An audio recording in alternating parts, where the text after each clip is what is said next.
Ganito gawin nyo pag mosyog gamit nyo. Sabay mga kamote yung mga kampe. Sumegway lang kayo. Glitohin nyo yung mga kalaban. Katulad nga dito guys. Kamote kasi yung core namin dito. Kaya nag-isip na lang ako ng ibang paraan. Ang bagal niya pa sumanib. Balagpasan ako dito. Tapos may fligger pa ako. Ayaw pa ibitaw yung ulti. Nag-cooldown naman. Ganito kasi mangyayari dyan guys. Dulo lang kami ng tropa ko. Sabay magugulat ako. Ilalak ng jungler namin dito yung Angela. Hindi ko alam kung ano problema nito. Ang dami-dami matitinong jungler. Nag-Angela pa talaga. Kaya ang mangyari ay malulugi kami dito sa early. Leomord pa naman dito yung core ng kalaban. Kakainin lang kami nito ng kakainin. At dahil nga lugi na kami dito ay Leomord. Syempre hindi lang siya yung tataba dito. Pati yung side lane. Naunahan tuloy ako mag level 4 nito ni Kimi. Kita sana to. Kaya ang mangyari ay mabibigyan na naman tayo. Pero mabuti na lang kasi pagkabuhay natin ay level 4 agad tayo. Alam ko pa mga pwestuhan nito kung saan sila magbaba. Kaya ang mangyari ay mababawian agad natin si Kimi. Para mas makabawi pa tayo. Kukunin na agad natin dito yung gold plate nila. Malayo naman dito yung mga kalaban. Nasa mid sila lahat. Pero medyo nakabawi kami dito. Kasi mapipitas namin dito yung dalawa naming kalaban. Hindi pa tayo maka-free dito kasi tinatarget tayo ni Leomord. Wala rin tayong damage dyan. Kaya mapapa-out na lang ako.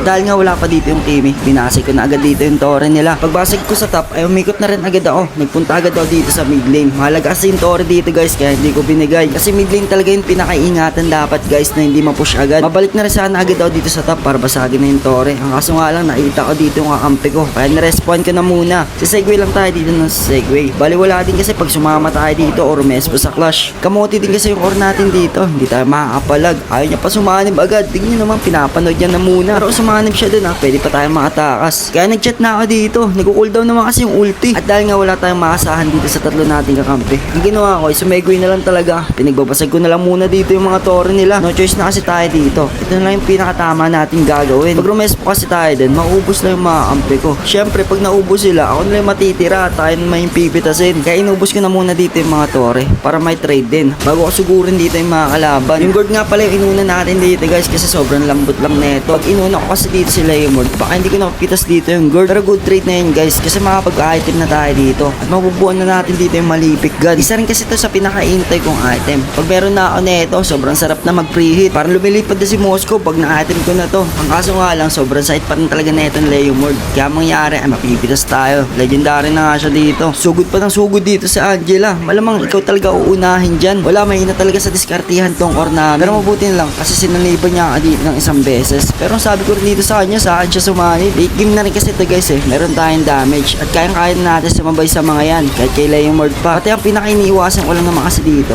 ay si Guinevere. Pag nahuli kasi ako yan wala na akong gagawin. Flicker pa naman yung gamit ko dito. Kaya iniintay ko muna siya tumalon talaga bago ako pumasok. Pag nakita ko na siya tumalon at nag-ulti, doon na ako magpi-preheat at susugurin ko na yung mga kalaban. Apat nga yung wala sa kalaban dito kaya inuwan na agad namin dito yung Lord. Hindi ko alam kung ba't ang tagal talaga sumanib nitong Angela. Pinapanood niya na muna dito. Kung kanina pa to sumanib sa akin, pasukin ko talaga yung mga yan. Kanina pa sana to ubos tong mga to kasi meron akong flicker dito. Makapag-out ako pag medyo delikado at mahabol ko rin dito yung mga kalaban pag kayang-kaya na pitasin. Tingnan nyo naman kasi dito pa lang sumanib. Pero pumalag na rin ako dito kasi ang akala ko malapit lang dito yung mga kampi ko. Nagsi-atrasan pala. Sayang lamang na sana kami dito kasi kulang na yung mga kalaban. Pero mabuti na lang kasi naubos pa rin nila dito yung mga kalaban namin. At natapos na dito yung laro. Pero syempre, nireport ko pa rin dito yung Angela. Baka mamaya makakampi nyo pa. Pero na-skip pa rin dito sa mga nakakampi ko at nakalaban.